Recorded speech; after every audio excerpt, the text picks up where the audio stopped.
Another video in the admin series. What happens if you break a rule in one of the groups that we admin? This is speaking for me and all the other admins of the groups that I admin online. The first thing that might happen is nothing. We might miss it. The Pathfinder Learning Center has over 18,000 members, and there's about 28,000 posts and comments every 2 or 3 weeks or so.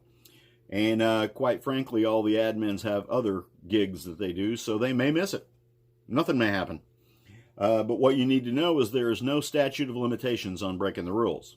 So if something pops to the top and we see it, and you did it weeks ago, days ago, months ago, whatever, you still might get a smacking for it. You might just get a sad face. What this generally means is we saw it, but we don't have time to mess with it right now. So you've got a chance to go back and correct it. Now, this is also not a guarantee. You may actually just have your offense deleted, and no harm, no foul. You may be muted for a period of time from a few hours to up to a few days, which means a muting is not a ban.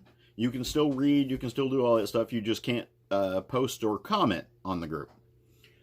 Or if your offense is grievous enough, you may actually be banned from the group. And what happens when you're banned from a group is you can no longer see that group. You can't see posts. You can't see other people's comments. You can't even find the group on a search. So that's what could happen, along with a few other things. The admins won't contact you directly probably and give you a warning because there are written rules in the groups, which are the warning. So here's what you need to know. The written rules are your warning, and there's no statute of limitation on breaking the rules. So, thanks for watching, and hope to see you all in the woods. Have a good one.